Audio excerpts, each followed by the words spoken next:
قال الله تعالى في كلامه المجيد لا يغرنك تقلب الذين كفروا في البلاد متاع قليل ثم مأواهم جهنم وبئس المهاد.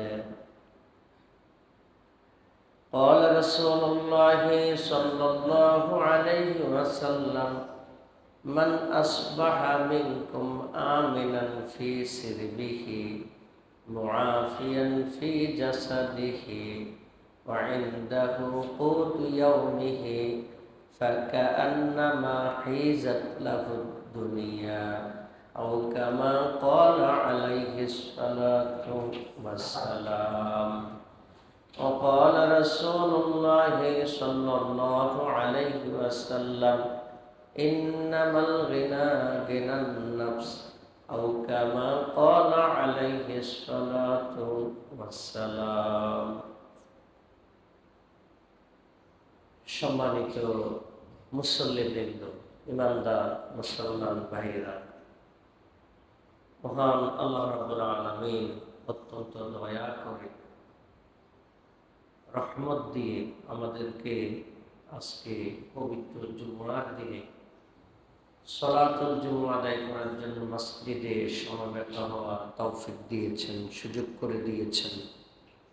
এজন্য হৃদয়ের গভীর থেকে মহান মালিকের জন্য কালিমাতুশ শুকর আদায় করছি। আলহামদুলিল্লাহ, আলহামদুলিল্লাহ, হামদান কাসীরান তাইয়িবান মুবারাকান।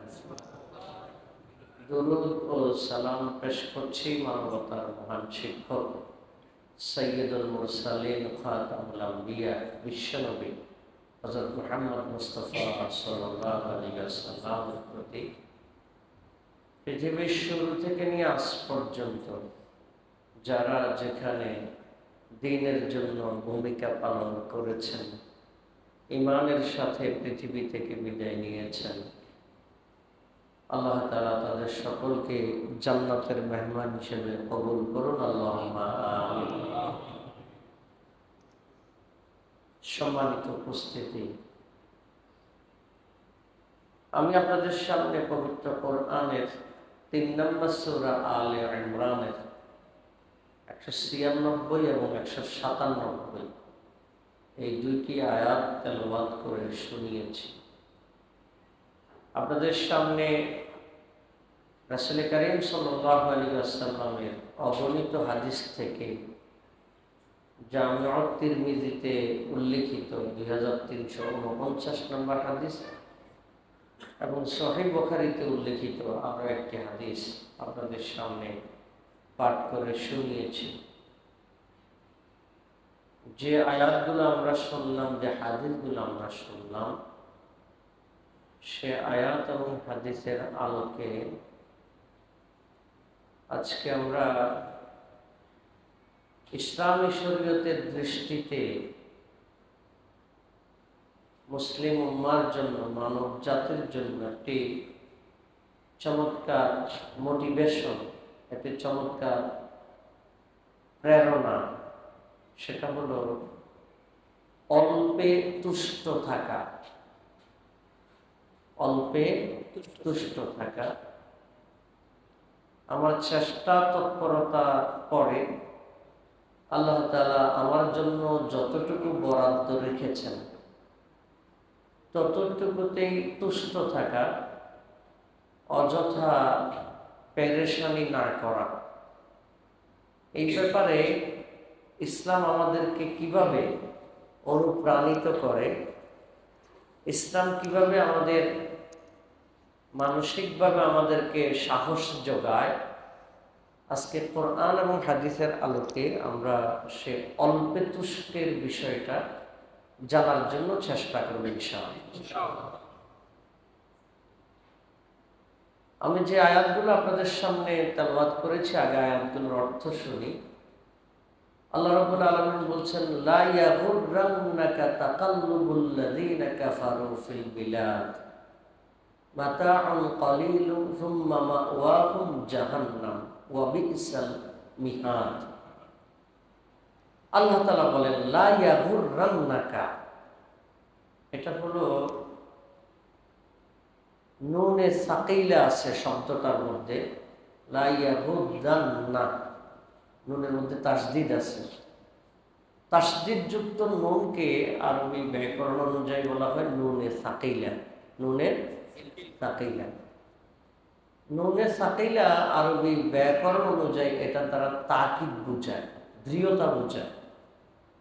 আল্লাহ তাআলা বলছেন নবী সাল্লাল্লাহু আলাইহি ওয়াসাল্লামকে কেন্দ্র করে মূলত গোটা মানব গোষ্ঠীকে আল্লাহ তাআলা বলছেন, মুসলিম জাতিকে আল্লাহ তাআলা বলছেন লা ইয়াগুদ্দান্নাকা তাকাল্লুবুল লাযিনা কাফারু ফিল বিলাদ। হে নবী, আপনাকে যাতে প্রতারিত না করে, আপনাকে যাতে প্ররোচিত না করে, মূলত নবী সাল্লাল্লাহু আলাইহি সাল্লামকে কেন্দ্র করে মুমিনদেরকে বলা হচ্ছে। কাদেরকে বলা হচ্ছে? কিন্তু শব্দটা আল্লাহ তাআলা ইঙ্গিত করছেন কার দিকে? নবী সাল্লাল্লাহু আলাইহি সাল্লামকে লক্ষ্য করে বলছেন, কিন্তু ইঙ্গিত হলো মুসলিম উম্মাহর জন্য। লা ইয়াগুররান্নাকা, অবশ্যই আপনাকে যাতে প্ররোচিত না করে, অবশ্যই আপনাকে যাতে প্রতারিত না করে। কারা? লা ইয়াগুররান্নাকা তাকাল্লুবুল লাযিনা কাফারু ফিল বিলাদ, যেই সকল কাফেররা জমিনে খুব লম্পঝম্প করে বেড়ায়, তাদের চলাফেরা, তাদের বিভিন্ন ধরনের আভিজাত্য, তাদের বিভিন্ন ধরনের শান শৌকত, এগুলো যাতে আপনাকে প্ররোচিত না করে, আপনাকে যাতে প্ররোচিত না করে। কারণ কি? মাতাউল কালিল, এই যে তাদের শান শৌকত, ঠাটবাট, বিভিন্ন ধরনের আভিজাত্য, এগুলো হলো একেবারেই সামান্য সামগ্রী মাত্র। সুম্মা মাওয়াহুম জাহান্নাম, এরপরে তাদের ঠিকানা হলো জাহান্নাম। ওয়া বি'সাল মিহাদ, জাহান্নাম এটা জায়গা হিসাবে খুবই নিকৃষ্ট একটি বিছানা, থাকার জায়গা হিসাবে এটা খুবই নিকৃষ্ট, খুবই নিকৃষ্ট। সুতরাং দুনিয়ার অন্যায় যারা করে তাদের শান শওকত যাতে আপনাকে কি না করে, প্ররোচিত না করে, প্রভাবিত যাতে না করে, এটা যারা আপনি যাতে ধোঁকাগ্রস্ত না হন।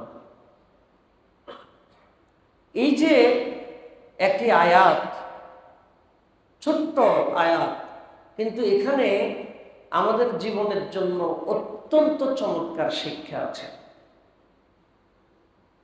এটা মানুষের মধ্যে যদি এটা হিসাব করা হয়, হাজার হাজার মানুষের মধ্যে একজন মানুষ, দুইজন মানুষও এটা থেকে বেঁচে থাকা কষ্টকর। কোনটা? যখন সে অন্যের একটা শান শওকত দেখে, মনের মধ্যে অটোমেটিক একটা চলে আসে যে সে বিল্ডিংয়ের মালিক হয়ে গেল, 10 তলা বিল্ডিংয়ের, আমি কি হইলাম? মনের মধ্যে একটা কি চলে আসে, ঠিক না? সে শিক্ষা দীক্ষা আমার চাইতে কম, বয়সে আমার চাইতে ছোট, তার পারিবারিক ব্যাকগ্রাউন্ডও অত মজবুত না, কিন্তু তারপরও সে এই বয়সে 1 কোটি টাকা দামের গাড়িতে চলে, আমি কি করলাম? এই জাতীয় চিন্তা আসে কিনা? আসে না? মনের মধ্যে আসে না? এটা আসে। অথচ আপনি ভালো করেই জানেন যে লোক 1 কোটি টাকা দামের গাড়ি দিয়ে চলছে, আপনি জানেন হতে পারে তার টাকাটা হারাম টাকা, তার গাড়িটা কিসের টাকা? হারাম টাকা। হালাল টাকাই হতে পারে, কিন্তু সম্ভাবনা কম, সম্ভাবনা কম, সেটা সংখ্যায় খুব কম। মানে হালালভাবে মানুষের হক নষ্ট না করে কোটিপতি হওয়া, বিশাল বড় ইন্ডাস্ট্রির মালিক হওয়া আছে, তবে সংখ্যাটা কম। তাহলে আপনি আরেকজন একটা 10 তলা বিল্ডিং দেখে, আরেকজনের একটা শান শওকত দেখে একটা মনের মধ্যে একটা আকুতি, মনের মধ্যে একটা চিন্তা কাজ করে যে সে এরকম এরকম মালিক হয়ে গেল, আমি কি করতে পারলাম, আমি কি করতে পারলাম। এবং মাঝে মধ্যে এমন হয়, একই অফিসে চাকরি করে, অফিসার হলেন ফার্স্ট ক্লাস অফিসার, তিনি হলেন প্রথম শ্রেণীর কর্মকর্তা, তার অধীনে যে চাকরি করে চতুর্থ শ্রেণীর কর্মচারী, পিয়ন, দেখা যাচ্ছে যে পিয়নে আমেরিকাতে কানাডাতে বাড়ির মালিক হয়ে গেছে, কিন্তু প্রথম শ্রেণীর কর্মকর্তা তিনি ঢাকা শহরও এখনো ফ্ল্যাটের মালিক হতে পারেন নাই। কেন পারেন নাই? প্রথম শ্রেণীর কর্মকর্তা তিনি ফ্ল্যাটের মালিক হতে পারলেন না কেন? তিনি হালালভাবে চলার জন্য চেষ্টা করেন। আর সে পিয়ন হওয়ার পরেও, তার পজিশন অনেক নিচে হওয়ার পরেও সে আমেরিকাতে এবং কানাডাতে বাড়ির মালিক হয়ে গেছে। আমি কি এটা শুধু একটা গল্প বলছি নাকি এরকম বাস্তবতা আছে? আচ্ছা, তখন সেই প্রথম শ্রেণীর কর্মকর্তার মনের মধ্যে মানুষ হিসেবে একটা, অথবা আশেপাশের মানুষরা অনেক সময় একটু খোঁচা মেরে হলো বলে, এত বছর চাকরি করে কি করলেন বলেন, এরকম এটা খুবই মানুষ হিসেবে এই অনুভূতিটা মানুষের মধ্যে খুব কাজ করে। আল্লাহ তাআলা বলছেন, নবী এই বাহ্যিক শান-শওকত এগুলো দেখে আপনি যাতে প্রতারিত না হন, আপনার উম্মত যাতে প্রতারিত না হয়। কারণ সে যেটা হারাম করছে এটা সামান্য সামগ্রী মাত্র, এরপরে সে জাহান্নামে যাবে, এবং জাহান্নাম খুবই নিকৃষ্ট জায়গা, খুবই। আমরা গত জুমার আগের জুমাতে জান্নাত জাহান্নাম নিয়ে আলোচনা করেছিলাম। জান্নাত জাহান্নামের ব্যাপারে একটা হাদিস আছে। রাসূল কারীম সাল্লাল্লাহু আলাইহি ওয়াসাল্লাম বলছেন, ইউতা ইয়াউমাল কিয়ামাতি বিআনআমিন নাস মিন আহলিদ দুনিয়া মিন আহলিন নার। এই দুনিয়াতে সবচেয়ে বেশি নিয়ামতে ভরপুর ছিল, কোনো ধরনের অভাব তার ছিল না। পারিবারিক কোনো অভাব ছিল না, থাকার কোনো অভাব ছিল না, টাকা পয়সার কোনো অভাব ছিল না, পোস্ট পজিশনের কোনো অভাব ছিল না, কোনো দিক থেকে তার কোনো অভাব ছিল না। দুনিয়ার সবচেয়ে বেশি নিয়ামতে ভরপুর। কিন্তু এত নিয়ামত পাওয়ার পরেও সে আল্লাহ তাআলাকে খুশি করার মতো কাজ করে নাই। আল্লাহ নিয়ামত পেয়েছে ঠিক, কিন্তু সব করেছে কিভাবে? হারাম ভাবে। কিভাবে? হালালের কোনো ধার ধারে নাই, কোনো ধার ধারে নেই। এমন একটা মানুষকে আল্লাহ তাআলা ফাইনালি জাহান্নামে দিবেন, জাহান্নামে দেওয়ার আগে অনেকটা ডেমো হিসাবে, কি হিসাবে? ডেমো হিসাবে আল্লাহ তাআলা ফায়ুসবাবু সাবগাতান ফিন্নার, তাকে জাহান্নামের মধ্যে একটা সুবানি দিবেন। চায়ের কাপের মধ্যে যেরকম বিস্কুট চুবায়, এরকম একটা সুবানি দিবেন। সুবানি দিয়ে আল্লাহ তাকে তুলবেন, তুলে জিজ্ঞাসা করবেন, ইয়া আবদি, আমার বান্দা, হাল মাররা বিকা খাইরুন কাত্তুন, আমার বান্দা জীবনে কোনোদিন কি সুখ দেখেছ? যে লোকটা 70 বছর 80 বছরের দুঃখ বলতে কি কিচ্ছু দেখে নাই, সুখ আর সুখ ছিল, সেই লোকটা জাহান্নামের একটা সুবানি খেয়ে উঠে বলবে, লা ওয়াল্লাহি, আল্লাহ আপনার কসম দিয়ে বলছি, আমার জীবনে যত সুখ ছিল আজকে জাহান্নামের একটা সুবানি খাওয়ার সাথে সাথে আমার সব সুখ মুহূর্তের মধ্যে ধ্বংস হয়ে গেছে। তাহলে দুনিয়ার এই শান-শওকত, দুনিয়ার এই ঠাটবাট, দুনিয়ার এই অ্যারিস্টোক্রেসি, আভিজাত্য, এগুলো সবগুলো হলো সামান্য সামান্য সামগ্রী মাত্র। 80 বছরের 100 বছরের বাহাদুরি জাহান্নামের এক সুবানি খাওয়ার সাথে সাথে শেষ।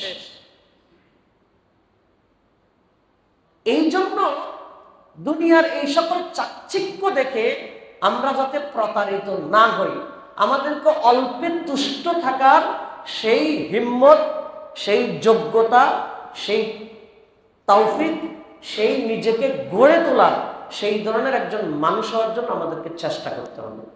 আল্লাহ আমার জন্য যা বরাদ্দ রেখেছেন তাতেই সন্তুষ্ট থাকার মানসিকতা থাকতে হবে। সুবহানাল্লাহ, পারা যাবে ইনশাআল্লাহ। এটা যদি করতে পারেন আপনি পৃথিবীর একজন সুখী মানুষ।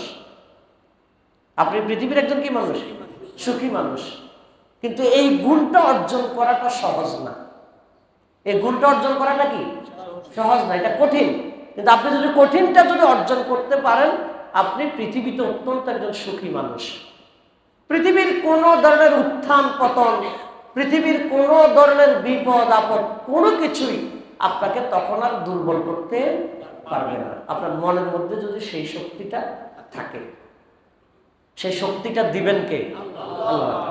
চেষ্টা থাকতে হবে কার? নিজের। চেষ্টা থাকবে নিজের, সাহায্য করবেন কে? আল্লাহ। সুতরাং অন্যের কোনো কিছু দেখে অযথা সেটার জন্য লালায়িত হওয়ার কোনো কাজ নাই, কোনো কাজ নাই। আরেকটা হাদিস আপনাদেরকে বলেছিলাম, রাসূল কারীম সাল্লাল্লাহু আলাইহি ওয়াসাল্লাম বলেছেন, মাদ দুনিয়া ফিল আখিরাতি ইল্লা মিথলু মা ইয়াজআলু আহাদুকুম উসবুআহু ওয়া আশারা ইয়াহইয়া বিস-সাবাবাতি ফালইয়ানজুর বিমা তারজা। রাসূল কারীম সাল্লাল্লাহু আলাইহি ওয়াসাল্লাম বলেছেন, তোমাদের কেহ সমুদ্রের কিনারায় যাক, সমুদ্রের কিনারায় গিয়ে সমুদ্রের মধ্যে সে তার একটা আঙ্গুল ফেলুক, আঙ্গুল ফেলে সে তার আঙ্গুলটা তুলুক, আঙ্গুলটা তুলে সে দেখুক বিমা তারজা, তার আঙ্গুলের মাথায় কতটুকু পানি এসেছে এটা সে ভালো করে দেখুক। দেখে সে এটা যাতে বুঝে নেয় আঙ্গুলের মাথায় যতটুকু পানি এসেছে তা হলো দুনিয়া, সমুদ্রে এখন যা রয়ে গেছে তা হলো আখিরাত। আঙ্গুলের মাথায় যতটুকু আসছে ততটুকু, আর সমুদ্রে এখনো যা রয়ে গেছে তা কি? এখন আমাদের যত মারামারি, কাটাকাটি, হানাহানি, হিংসা, বিদ্বেষ, একজন আরেকজনের জমি দখল করা, একজন আরেকজনকে কিভাবে ল্যাং মেরে নিজে উঠবে, সব কিছু ধান্দা ওই এক বিন্দু পানিকে নিয়ে, এক বিন্দু পানিকে নিয়ে। এই যে 24 ঘন্টার মধ্যে আপনি 18 ঘন্টা পরিশ্রম করছেন, সারাক্ষণ ব্যবসা করছেন, ব্যবসা করতে করতে নামাজ পড়ার আপনার টাইম নেই। কেউ যদি কখনো আপনাকে যদি বলেও যে নামাজ পড়েন না কেন, দোয়া করবেন, নামাজের প্রতি যথেষ্ট অনুরাগ আছে, যথেষ্ট ভালোবাসা আছে, নামাজ পড়তে পারি না যে এটার জন্য মনটা খুব কাঁদে, শুধু ব্যবসার জন্য একটু সময়টা পাই না, এরকম লোক আছে নাকি নেই? এই যে এত এত লম্পজম্প, এত পরিশ্রম, এত কিছু, সব কিছু কতটুকু? এক ফোঁটা পরিমাণ পানি, এর চেয়ে বেশি কিছু না। এবার যে হাদিসটা আপনাদেরকে প্রথম শুনিয়েছিলাম, এই হাদিসটা শুনেন। একটা হাদিস যদি জীবনে মনে রাখেন, জীবনে একটা হাদিস যদি মনে রাখেন, আপনি একজন সুখী মানুষ হতে পারবেন। আল্লাহ রাসূল সাল্লাল্লাহু আলাইহি ওয়াসাল্লাম বলেছেন, তিরমিজি হাদিস নাম্বার 2349, মান আসবাহা মিনকুম আমিনান ফি সিরবিহি মুআফিয়ান ফি জাসাদিহি ওয়া ইনদাহু কুতু ইয়াউমিহি। রাসূল কারীম সাল্লাল্লাহু আলাইহি ওয়াসাল্লাম বলেন, তোমাদের মধ্যে কেউ যদি সকালবেলায় এমন অবস্থায় ঘুম থেকে উঠে যে অবস্থায় তার বাড়িতে নিরাপদ একটা জায়গা আছে, নিরাপদ একটা কি আছে? জায়গা আছে। আমরা এখানে যারা আছি থাকার মতো জায়গা নাই, কেন? নিজের জায়গা হোক আর ভাড়া দিয়ে হোক, থাকার মতো একটা জায়গা আছে কিনা? আছে কিনা? রাসূল সাল্লাল্লাহু আলাইহি ওয়াসাল্লাম বলেন, যেই ব্যক্তি ঘুম থেকে এমন ভাবে জাগ্রত হলো তার থাকার মতো একটা নিরাপদ জায়গা আছে। দ্বিতীয়ত, মুআফিয়ান ফি জাসাদিহি, তার শরীরটা সুস্থ। তার শরীরটা কি? সুস্থ। ঘুম থেকে এমন ভাবে জাগছে যে তার থাকাতে, বাসায় নিরাপদে থাকার মতো একটা কি আছে? জায়গা আছে। তার শরীরটা সুস্থ। ওয়া ইনদাহু কুতু ইয়াউমিহি, এবং তার কাছে রয়েছে আজকের দিনের খাবার। কয় দিনের খাবার? আজকের দিন, মানে ঘুম থেকে যেহেতু আজকে জাগছে, আজকের দিনের খাবার আছে। রাসূল কারীম সাল্লাল্লাহু আলাইহি ওয়াসাল্লাম বলেন, ফাকান্নামা হিজাত লাহুদ দুনিয়া, মনে হয় যেন গোটা পৃথিবীর সব কল্যাণ তার ঘরের মধ্যে দিয়ে দেওয়া হয়েছে। সুবহানাল্লাহ। আর কি লাগে তার? আসলে তো কি লাগে? সুবহানাল্লাহ। আপনি যে একটা ফ্ল্যাটে থাকেন, 10,000 12,000 টাকা ভাড়া দিবে, অথবা নিজের ফ্ল্যাটে থাকেন, এই পৃথিবীর লক্ষ লক্ষ কোটি কোটি মানুষ আছে যাদের এরকম থাকার মতো ভালো একটা জায়গা আছে না? এরকম আচ্ছা, গাছতলায় থাকে, তারপর কোনো বনে জঙ্গলে থাকে, রাস্তার ধারে ধারে থাকে, আসলে এরকম লোক আছে? এই পৃথিবীর বহু মানুষ আছে কোটি কোটি টাকার মালিক, কিন্তু তার শরীরটা সুস্থ না। তার শরীরটা কি না? সুস্থ না, বড় ধরনের ব্যাধিতে আক্রান্ত। পৃথিবীর এমন বহু মানুষ আছে প্রতি বেলার খাবার সে ভিক্ষা করে খেতে হয়, প্রতি বেলার খাবার ভিক্ষা করে খেতে হয়। কিন্তু রাসূল সাল্লাল্লাহু আলাইহি ওয়াসাল্লাম বলেন, যেই ব্যক্তি একটা নিরাপদ জায়গা আছে, যার ঘরের মধ্যে একদিনের খাবার আছে এবং শারীরিকভাবে সে সুস্থ, গোটা পৃথিবীর সব কল্যাণ তার ঘরে দিয়ে দেওয়া হয়েছে। কিন্তু সমস্যা হলো আমাদের শকর নাই। সমস্যা হলো আমাদের কি নেই? অল্পে তুষ্ট এই মনোভাব আমাদের নাই। আল্লাহ রাসূল সাল্লাল্লাহু আলাইহি ওয়াসাল্লাম বলেন, ইন্নামাল গিনা গিনান নফস, নিশ্চয়ই মনের ধনাঢ্যতাই হলো প্রকৃত ধনাঢ্যতা। মনের দিক থেকে যে ধনী সেই হলো আসল ধনী। যে মনে করে যে আলহামদুলিল্লাহ, আল্লাহ আমাকে যা দিয়েছেন আলহামদুলিল্লাহ, এই মন থেকে যে ব্যক্তি আলহামদুলিল্লাহ বলতে পারে, আল্লাহ রাসূল সাল্লাল্লাহু আলাইহি ওয়াসাল্লাম বলেন সেই হলো ধনী। সুবহানাল্লাহ। কিন্তু কিছু মানুষ আছে মন থেকে আলহামদুলিল্লাহ বলতে পারে না। যখনই তারা জিজ্ঞাসা করবেন কেমন আছেন, আমাদের আর ভালো বলে না, না মরে বেঁচে আছে, না মরে বেঁচে আছে, এরকম কথা বলে, বলেন এরকম বলে। শুকর নাই, কি নাই? শুকর নাই। অথচ আল্লাহ তাআলা ইচ্ছা করলে তাকে একটা হাত সারা পৃথিবীতে দিতে পারতেন, আল্লাহ তাআলা ইচ্ছা করলে তাকে একটা পা সারা পৃথিবীতে দিতে পারতেন, আল্লাহ তাআলা ইচ্ছা করলে একটা মানুষের চোখ ছাড়া তাকে পৃথিবীতে পাঠাইতে পারতেন। কিন্তু কি নাই? শুকর নাই। কি নাই? শুকর নাই। মনে মনে ভাবে যে ঠিক আছে হুজুর, আপনি যে বলতেছেন আল্লাহ শুকরিয়া আদায় করার জন্য, আমি টিনের ঘরে থেকে শুকরিয়া আদায় করব, আরেকজন 5 তলা বিল্ডিং এ থেকে শুকরিয়া আদায় করব, দুইটা কি এক জিনিস? কেউ কেউ এটা ভাবতে পারে, কেউ কেউ এটা ভাবতে পারে। এখন আরেকজনকে যে 5 তলার বিল্ডিং মালিক বানিয়েছে, এই ক্ষমতা কার হাতে? আপনাকে যে টিনের ঘরে রাখলেন, এই ক্ষমতা কার হাতে? এখন আল্লাহ কোন জায়গা কিভাবে বন্টন করবেন, এটাকে আপনি বেশি বুঝেন না আল্লাহ বুঝেন? আপনি যখন আরেকজনকে আল্লাহ কি দিল এটা নিয়ে যখন আপনি প্রশ্ন করেন, তার মানে বুঝাচ্ছেন আপনি আল্লাহর বন্টনের ব্যাপারে প্রশ্ন তুলছেন। আল্লাহ, আপনি অঙ্ক জানেন না, অঙ্ক আমার থেকে শিখে নেন, এটাই তো বোঝানো হয়। সেটা যদি না হয়, বরং শুকরিয়া আদায় করতে হবে এটা যে আল্লাহ, আপনি যেহেতু আমার জন্য এটা বরাদ্দ করেছেন, আপনার যোগ্য কি, আপনার অঙ্ক কি, এটা আমি জানি না, তবে আপনি যেহেতু আমার জন্য এটা বরাদ্দ করেছেন, আপনি যেহেতু আমাকে এটা দিয়ে খুশি, আমি এটা পেয়ে খুশি, আলহামদুলিল্লাহ।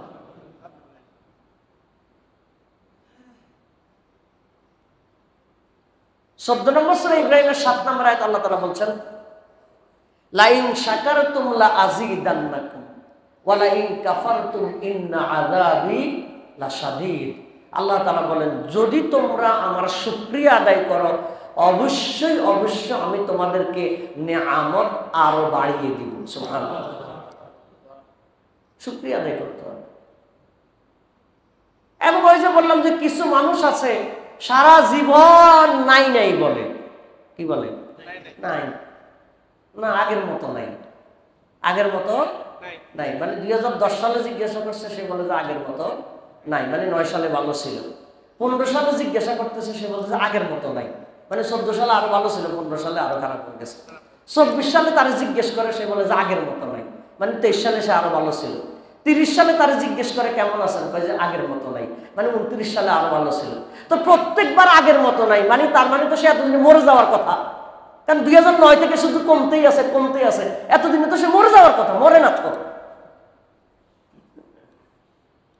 কি এরকম লোক আছে কিনা বলে আগের মতো নাই, বলে কিনা আগের মতো নাই? আল্লাহ রাসূল সাল্লাল্লাহু আলাইহি ওয়াসাল্লাম বলছেন, অমাইয়াস্তাগনি ইউগনিহুল্লাহ, যেই ব্যক্তি মানুষদের থেকে বেঁচে থাকতে চায়, মানুষের কাছে বলা থেকে বেঁচে থাকতে চায়, নিজের অভাব নিজের ত্রুটির কথা যেই ব্যক্তি মানুষের কাছে বলে না, নিজের মনের ভিতরে একটা আত্মমর্যাদা বোধ কাজ করে, আমার অভাব আমি কাউকে বলবো না, আরেকজনের কাছে আমার অভাব বলে আমার ফায়দা কি হবে, আমি বলবো না, আমি যা বলার আল্লাহর কাছে বলবো।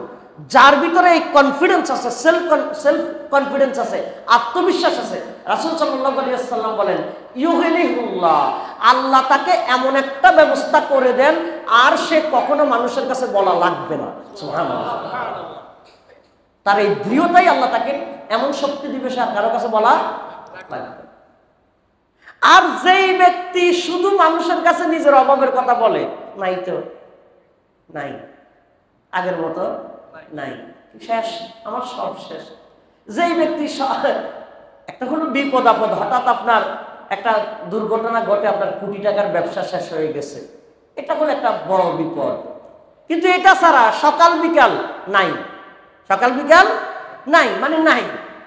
আল্লাহ রাসূল সাল্লাল্লাহু আলাইহি ওয়াসাল্লাম বলেন যে সব সময় মানুষের কাছে এরকম নিজের নাই নাই বলে, নিজের অভাবের কথা বলে, আল্লাহ রাসূল বলছেন আল্লাহ তাকে সারা জীবন এমন একটা অবস্থার মধ্যে রাখে যাতে সারা জীবন সে এরকম বলতে পারে। সারা জীবনে সে এটাই বলবে নাই, মরার সময় বলবে কি নাই। 10 তলা বিল্ডিং এর মালিক 2টা হয়েছে, তারপরেও সে তো নাই, কারণ আমার পাশের জন্য 3টা, আমার পাশের জন্য কয়টা? 3টা, আমার হলে কয়টা? 2টা, আমার নাই, আমার। আল্লাহ রাসূল বলেন তারা আল্লাহ সারা জীবন এমন অবস্থার মধ্যে রাখবে যাতে সারা জীবন সে কি বলা লাগে নাই। তাহলে মনের ধনাঢ্যতা হলো প্রকৃত ধনাঢ্যতা, মনের তুষ্টিটা হলো সবচেয়ে বড় তুষ্টি। আলহামদুলিল্লাহ, আমি আপনাদেরকে সাক্ষী রেখে বলতে পারি আলহামদুলিল্লাহ আমি একজন সুখী মানুষ, আলহামদুলিল্লাহ খুবই সুখী, আলহামদুলিল্লাহ। আমার বন্ধু বান্ধবরা অনেক সময় মজা করে বলেন, কই যে আপনি তো সুখী হবেনই, আপনার কি অভাব আছে, আমার বলে আর কি মজা করে। আমি বলি যে আমার জীবন ধারণ করার জন্য যতটুকু দরকার অতটুকু আমার হচ্ছে, আলহামদুলিল্লাহ ভালো। কিন্তু আমি পরিষ্কারভাবে বলছি, যখন আমার এতটুকু অবস্থান ছিল না তখন আমার কখনো মন খারাপ ছিল না, আলহামদুলিল্লাহ। অর্থাৎ আপনি মনের দিক থেকে কি থাকতে হবে? সন্তুষ্ট থাকতে হবে। কি থাকতে হবে? সন্তুষ্ট থাকতে হবে। মনের দিকে সন্তুষ্ট থাকার মতো সেই শক্তি অর্জন করতে পারলে আপনি দুনিয়াতেও সম্মানিত হবেন, আখিরাতেও সম্মানিত হবেন, মানসিকভাবে আপনি একটা কি পাবেন? শক্তি পাবেন। এই জন্য ইসলামের চাইতে বড় কোনো মোটিভেশন নাই। সুবহানাল্লাহ, ইসলামের চাইতে বড় কোনো মোটিভেশন নাই।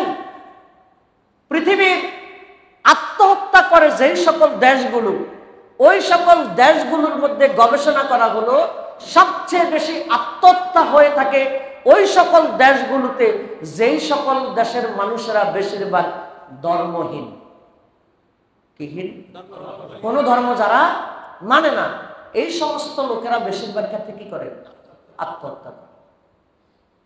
ধর্মের মধ্য দিক থেকে বিবেচনার মধ্যে গবেষণা করে দেখা যায় যারা ইসলাম প্র্যাকটিস বেশি করে তাদের মধ্যে আত্মহত্যার পরিমাণ একেবারেই কম, নাই বললেই চলে। কারণ কি? কারণ ইসলাম তাদেরকে এমন একটা মোটিভেশন দেয় যেই মোটিভেশনের কারণে তারা আত্মহত্যা না করেও মানসিকভাবে তারা শক্ত থাকতে পারে। সুবহানাল্লাহ, ইসলামের মধ্যে সেই মোটিভেশন আছে, ইসলামের মধ্যে সেই মোটিভেশন আছে। আমি 2-1টা হাদিস আপনাকে বলবো, বুঝবেন আপনি সেই মোটিভেশনটা কি। আল্লাহ রাসূল সাল্লাল্লাহু আলাইহি ওয়াসাল্লাম বলেন, মা ইউসিবুল মুসলিমা মিন নাসাবিন ওয়ালা ওয়াসাবিন ওয়ালা হাম্মিন ওয়ালা হুজনিন ওয়ালা গাম্মিন ওয়ালা আযান হাত্তা শাওকাতি ইউশাকুহা ইল্লা কাফফারাল্লাহু বিহা মিন খাতায়াহু। রাসূল কারীম সাল্লাল্লাহু আলাইহি ওয়াসাল্লাম বলেন, ঈমানদার ব্যক্তির, মুসলিম ব্যক্তির দুঃখ, কষ্ট, ব্যথা, দুশ্চিন্তা, এমনকি ঈমানদার মুসলিম ব্যক্তির পায়ে যদি একটা কাঁটাও যদি আটকায়, এটার বিনিময়ে যদি সে ধৈর্য ধারণ করে, এই কাঁটা আটকার বিনিময়ে আল্লাহ তাকে সওয়াব দেয় এবং তার গুনাহ মাফ করে দেয়। সুবহানাল্লাহ। সুবহানাল্লাহ। আপনার জ্বর হলো, আপনি বলতেছেন বাবা গেলাম গো, মা গো গেলাম গো, শেষ রে, এই বিপদ কি বিপদ আমার উপর দিয়ে আসছে, আল্লাহ দুনিয়ার আর কারোর চোখে দেখে নাই। আপনার এই জ্বর দ্বারা আপনার গুনাহ মাফ হবে না। আপনি যদি মনে করেন যে আল্লাহ তুমি সুস্থতার মালিক, অসুস্থতার মালিক, সুস্থ থাকলে আমার জন্য সহজ হয়, কিন্তু অসুস্থতা তুমি যেহেতু দিয়েছ তুমিই ভালো করবে, যতক্ষণ পর্যন্ত আমি পরিপূর্ণ সুস্থ না হচ্ছি ততক্ষণ আমি তোমার সিদ্ধান্তে সন্তুষ্ট আছি, এটার কারণে আপনার গুনাহ মাফ হয়ে যাবে। কিন্তু আপনি হই হুল্লা করে লাভ হবে কি? কোনো লাভ হবে? কোনো লাভ হবে? জীবনকে এনজয় করতে হবে। জীবনকে কি করতে হবে? এনজয় করতে হবে। এই এনজয়টা কিভাবে করবেন? এই এনজয়টা হবে, আল্লাহ তাআলা বলছেন 2 নম্বর সূরা বাকারা আয়াত নম্বর 165, ওয়াল্লাযীনা আমানু আশাদ্দু হুব্বান লিল্লাহ, যারা ঈমানদার তাদের সবচেয়ে মজবুত ভালোবাসা হলো আল্লাহর জন্য। সুবহানাল্লাহ। আল্লাহকে প্রচন্ডভাবে ভালোবাসবেন, আপনি জীবনকে এনজয় করতে পারবেন। পৃথিবীতে শত শত উদাহরণ আছে, পৃথিবীতে শত শত উদাহরণ আছে যারা আল্লাহকে প্রচন্ড ভালোবাসে, তারা তাদের জীবনটাকে এনজয় করতে পারে। একটা মানুষ 13 বছর, 14 বছর, 15 বছর পর্যন্ত জেলখানায় বন্দি থেকে মৃত্যুর 1 মিনিট আগে, 2 মিনিট আগে সে কিভাবে প্রাণ খুলে হাসতে পারে? কিভাবে সম্ভব এটা? পৃথিবীতে কি এরকম কোনো প্রমাণ নাই? কিভাবে সম্ভব এটা? এটা সম্ভব একটাই, কারণ আল্লাহ তুমি আমার জন্য কারাগার নির্ধারণ করে রেখেছ, আমি এটাতে সন্তুষ্ট, আমি অন্তত জাহান্নাম থেকে যদি বাঁচতে পারি এটার মাধ্যমে, তাহলে আমি সফল। তাহলে ইসলামের চাইতে বড় কোনো মোটিভেশন আর নাই।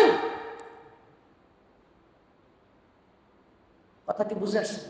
আল্লাহ আমাকে যে অবস্থা রাখবেন, অবস্থার মধ্যে কি থাকতে হবে? সন্তুষ্ট থাকতে হবে, তুষ্ট থাকতে হবে। তাহলে কি আল্লাহ তাআলার কাছে সাহায্য চাওয়া যাবে না? যাবে, চাইতে তো হবে আল্লাহর কাছে। এবং আরো মজা আছে, সুবহানাল্লাহ। আল্লাহ রাসূল সাল্লাল্লাহু আলাইহি ওয়াসাল্লাম বলেন, মান লাম ইয়াসআলিল্লাহ ইয়াগদাব আলাই, যেই ব্যক্তি আল্লাহর কাছে চায় না আল্লাহ তার প্রতি রাগান্বিত হয়। সুবহানাল্লাহ। হাদিস। মানুষের কাছে চাইলে মানুষ রাগান্বিত হয়। এই সারাদিন শুধু চায়, কয়দিন পরে চায়, এই তোর না কয়দিন আগে দিলাম আবার চায়, এই তোর না 2 ঘন্টা আগে দিলাম আবার চায়। মানুষের কাছে চাইলে কি হয়? রাগান্বিত হয়। আর রাসূল সাল্লাল্লাহু আলাইহি ওয়াসাল্লাম বলেন, মান লাম ইয়াসআলিল্লাহ ইয়াগদাব আলাই, যেই ব্যক্তি আল্লাহর কাছে চায় না আল্লাহ তার প্রতি রাগান্বিত হয়। তার মানে চাইতে হবে কার কাছে? আল্লাহর কাছে। সকালে চান, বিকালে চান, রাতে চান, যখন মন চায় তখন চান। সুবহানাল্লাহ। চাইতে হবে কার কাছে? আল্লাহর কাছে। আল্লাহ তাআলার কাছে চাইলে আল্লাহ দিবেন, আল্লাহ তাআলার কাছে চাইলে দিবেন। আল্লাহ তাআলা যদি না দেন, আপনি যেটা চেয়েছেন আল্লাহ তাআলা সেটা নগদে দিচ্ছেন না, মন খারাপ করবেন না। এটাও মজার একটা হাদিস আছে। রাসূল সাল্লাল্লাহু আলাইহি ওয়াসাল্লাম বলেন, বান্দার দোয়া আল্লাহ 3 ভাবে কবুল করে। কয়ভাবে? 3 ভাবে। একটা হলো আমি যেটা চেয়েছি আল্লাহ সেটাই দিবে। আমি বললাম যে আল্লাহ আমার 1 লক্ষ টাকার ব্যবস্থা করে দাও, আল্লাহ আমার 1 লক্ষ টাকার ব্যবস্থা করে দিলেন। এটা হলো যেভাবে চাইলাম সেটাই পেলাম। এটা হলো দোয়া কবুলের একটা পদ্ধতি। দোয়া কবুলের একটা পদ্ধতি। দ্বিতীয় পদ্ধতি, আমি আল্লাহর কাছে 1 লাখ চাইলাম, আল্লাহ আমার 1 লাখ দেয় নাই, কিন্তু আল্লাহ অন্য সবাই একটা বিপদ হলো, ধরেন এক জায়গায় মার্কেটে আগুন লেগে 10টা দোকান পুড়ে গেছে, মাঝখানে আমার দোকানটা পুড়ে নাই, মাঝখানে আমার দোকানটা পুড়ে না। আল্লাহ বলেছে তোরে 1 লাখ টাকা ওই দিন চেয়েছিলি, এটা দেই নাই, তবে আজকে অন্য জনের বিপদে ফেললো, তোরে বাঁচাইয়া দিছে। সুবহানাল্লাহ। মানে এটা অন্যভাবে করে, এটা একটা দোয়া কবুল। এটা একটা কি? দোয়া কবুলের 3 নম্বর পদ্ধতি হলো আল্লাহ তাআলা বান্দারে কিয়ামতের দিন কিছু আমল দিবেন, অনেক বেশি কিছু আমল দিবেন। বান্দা বলবে আল্লাহ এই আমলগুলো তো চিনতেছি না, এগুলো তো করি নাই।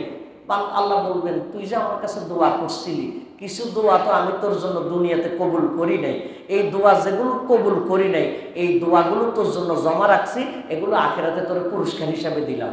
সুবহানাল্লাহ। বান্দা তখন লাভ দিয়ে বলবে আল্লাহ দুনিয়াতে আমার একটা দোয়া কবুল না করতেন, সব রেখে দিতেন। আমাদের ওস্তাদ বলতেছে লোকটা মনে বাঙালি হবে, লোকটা মনে কি হবে, মানে এখন দোয়া করে বলে আল্লাহ দেন না কেন, দেন না কেন, দেন না কেন।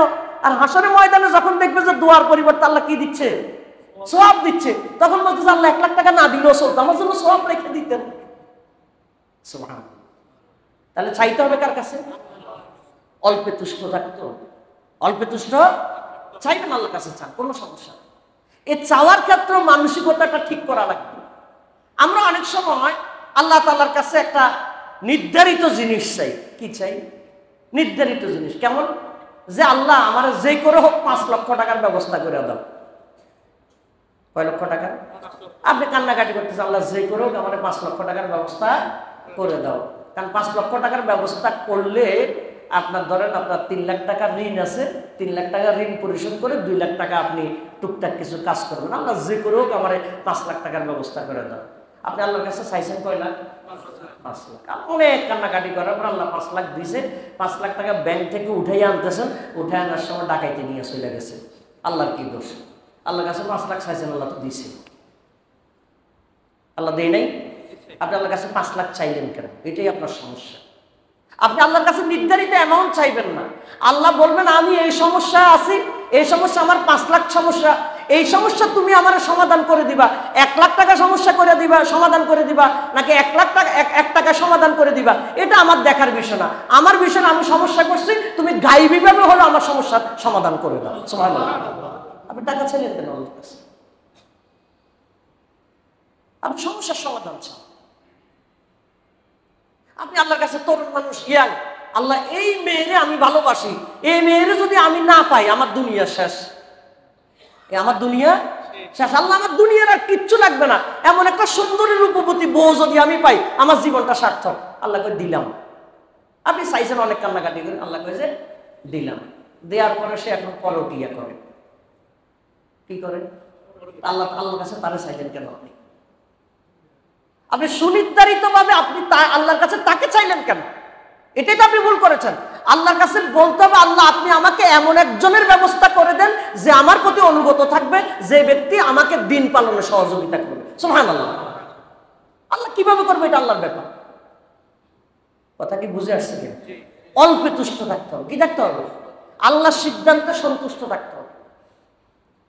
এবং আল্লাহর সিদ্ধান্তে সন্তুষ্ট থাকার জন্য, অল্পে তুষ্ট থাকার জন্য আরেকটা চমৎকার দিক হলো মানুষের কল্যাণ কামনা করতে হবে। মানুষের কল্যাণ কামনা করতে হবে। আপনার একটা বিল্ডিং দরকার, থাকার জন্য একটা কি দরকার?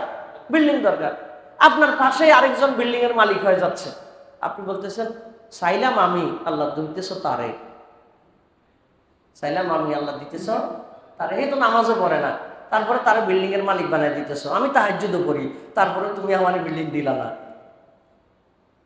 আপনি যদি চান যে আপনার একটা বিল্ডিং হোক, আল্লাহ রাসূল সাল্লাল্লাহু আলাইহি ওয়াসাল্লাম বলছেন, তাহলে আপনি আপনার আরেকজন মুসলিম ভাইয়ের জন্য দোয়া করেন। আপনি যখন আরেকজন মুসলিম ভাইয়ের জন্য দোয়া করবেন, তখন আল্লাহর ফেরেশতারা আপনার জন্য দোয়া করবে। সুবহানাল্লাহ।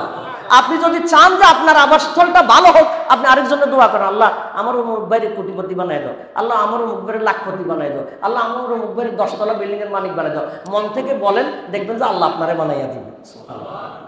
কিন্তু জীবনেও তো আরেকজনের জন্য দোয়া বাইর হয় না, সহজে বাইর হয় না। বাইর হলে একটু উপরে উপরে বাইরে, ভিতর থেকে বাইর হয় না। কথা কি বুঝে আসছে? নিজের চাইতে আল্লাহ আপনার সন্তান হয় না, আপনার সন্তান নাই, আপনার এটা কষ্ট। আপনি আল্লাহর কাছে বলেন যে আল্লাহ এই পৃথিবীতে বহু মানুষ আছে যাদের সন্তান নাই, আল্লাহ তুমি তাদের কষ্টটা লাঘব করে দাও। আপনি তাদের জন্য হৃদয় থেকে দোয়া করছেন, আল্লাহ আপনার সন্তানের ব্যবস্থা করে দিন। সুবহানাল্লাহ। আমি আগে বলছি ইসলামের চাইতে কোনো উত্তম মোটিভেশন নাই। কিন্তু আমরা অনেকেই কি অন্যের ভালো কাজে আমরা কি হতে পারি না, সন্তুষ্ট হতে পারি না। আমার নিজের একটা আলহামদুলিল্লাহ অভিজ্ঞতা আছে। আমার একটা জিনিসের দরকার ছিল, আমি পাচ্ছি না, পাইনি, অনেকদিন পাচ্ছি না। আমি আল্লাহর কাছে বারবার বলতাম, যখনই আমার কোনো ভাইকে দেখতাম ওই কাজের জন্য আল্লাহর কাছে চাচ্ছে বা দোয়া চায়, ভাই আমার এই কাজটা দরকার, আমি তার জন্য বেশি করে দোয়া করতাম, আল্লাহ তার এটার ব্যবস্থা করে দাও, আল্লাহ তার এটার ব্যবস্থা করে দাও। আমার টার্গেট হলো তার জন্য দোয়া করলে আল্লাহ কোনো না কোনোভাবে আমার জন্য করবে। আলহামদুলিল্লাহ, আলহামদুলিল্লাহ। অন্যের জন্য যেটা দোয়া করেছে আল্লাহ আমাকে সেটা দিয়েছেন, আলহামদুলিল্লাহ। তাহলে কিসের দিয়ে তুষ্ট থাকতে হবে? অল্পে তুষ্ট থাকতে হবে। আল্লাহর বন্টনের ব্যাপারে কোনো প্রশ্ন তোলা যাবে না, প্রশ্ন তোলা যাবে না। এখন আপনি বলবেন যে কেউ খাইয়া শকর করে, আমি বুঝি না খাইয়া শকর করতাম। হ্যাঁ, করেন না খাইয়া শকর, করেন না খেয়ে শকর। এটাই তো আল্লাহকে খুশি, এটাই তো আল্লাহকে মানে রব হিসাবে মানা, এটাই তো আল্লাহর প্রতি মানে প্রচন্ড বিশ্বাস এবং প্রচন্ড ভালোবাসা থাকা। মাঝে মধ্যে দেখেন না যে সন্তান মানে সন্তান এবং কি বলে যে মা পানিতে ডুবে যাচ্ছে, পরে দেখা যাচ্ছে যে গলাগলি করা অবস্থা 2 জন মারা গেছে, এরকম রিপোর্ট আসে না? পত্রপত্রিকাতে এরকম টেলিভিশনে খবর আসে না? পানিতে ডুবার সময় স্বামী স্ত্রীর 2 জনে একজন আরেকজনকে বাঁচাতে গিয়ে মরে গেছে, এরকম খবর আসে না? 2 ভাই, একজন ভাই আরেকজন ভাইকে বাঁচাতে গিয়ে মরে গেছে, এরকম খবর আসে না? কথা বলেন, আসে কিনা? একজন ভাই যদি আরেকজন ভাইয়ের ভালোবাসা যদি মরতে পারে, একজন স্বামী যদি তার স্ত্রীর ভালোবাসা মরতে পারে, একজন ভাই যদি তার বোনের ভালোবাসা মরতে পারে, তাহলে আল্লাহকে সবচেয়ে বেশি ভালোবাসতে হবে। আল্লাহর ভালোবাসায় কি একটু কষ্ট স্বীকার করা যাবে না? এটাই হলো আল্লাহ সবচেয়ে বড় ভালোবাসা। সেই ভালোবাসাটা দেখিয়েছিলেন ইব্রাহিম আলাইহিস সালাম, সেই ভালোবাসাটা দেখিয়েছিলেন ইসমাঈল আলাইহিস সালাম, সেই ভালোবাসা দেখিয়েছিলেন হাজরা আলাইহিস সালাম। সুবহানাল্লাহ। আমরা অনেকে বলি যে হুজুর দোয়া করবেন আমার ছেলেটা যাতে ইসমাঈল আলাইহিস সালামের মতো হয়। তা আমাদের এক ভাই বলেন, আপনি দোয়া করছেন, দোয়া চাচ্ছেন আমার ছেলেটা যাতে ইসমাইলের মতো হয়, তা আপনি নিজে ইব্রাহিম হবেন না, আপনার ছেলে ইসমাইল হবে কিভাবে? ইসমাইল হয়েছে কার ঘরে? ইসমাইলের মতো সন্তান হয়েছে কার ঘরে? ইব্রাহিম আলাইহিস সালামের ঘরে। তা আমি নিজে ইব্রাহিম আলাইহিস সালামের মতো হব না, আমার সন্তান চাইবো ইসমাইলের মতো, এটা কিভাবে সম্ভব? ইসমাইল আলাইহিস সালাম হয়েছে হাজরা আলাইহিস সালামের ঘরে, এখন আমার স্ত্রী হাজরা হবে না, তা আমার সন্তান ইসমাইল হবে কিভাবে? কথা বুঝে আসছে? আমি যদি চাই যে আমার সন্তান ইসমাইল আলাইহিস সালামের বৈশিষ্ট্যমণ্ডিত হোক, তাহলে বাবা হিসাবে আমি ইব্রাহিম আলাইহিস সালামের বৈশিষ্ট্যিত হতে হবে। আমি যদি চাই যে আমার সন্তান ইসমাইলের মতো হোক, তাহলে আমার সন্তানের মা হাজরার চরিত্র গ্রহণ করতে হবে। কথা কি বুঝে আসছে? এভাবে যদি আমরা আমাদের জীবনটাকে ধারণ করতে পারি, আমরা যদি আমাদের জীবনটাকে যদি পরিচালনা করতে পারি, আপনি দেখবেন যে পৃথিবীর অনেক ঝগড়া বিবাদ কেটে যাবে। মাত্র 1 শতক জায়গার জন্য, আধা শতক জায়গার জন্য বছরের পর বছর লড়াই চলতে থাকে। 1 শতক জমির যেই দাম মামলা মোকদ্দমা কোর্টে, এর চাইতে কয়েক গুণ সম্পদ চলে যায়।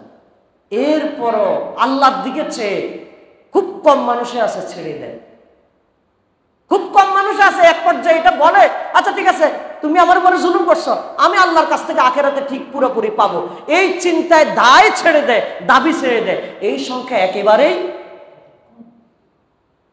আপনার যদি টোটালি কিছু না থাকে, আমি বলছি না আপনি আপনার দাবি ছেড়ে দেন, এটা বলছেন ইসলাম বলেন আপনি আপনার দাবি ছেড়ে দেন, কিন্তু আপনি যদি মনে করেন যে আমি আখিরাত কেন্দ্রিক আমল করব, তাহলে আপনি দেখবেন এই জিনিসটা আপনি দাবি ছেড়ে দিয়েছেন, আল্লাহ অন্য কোনোভাবে আপনাকে পোষাইয়া দিবেন।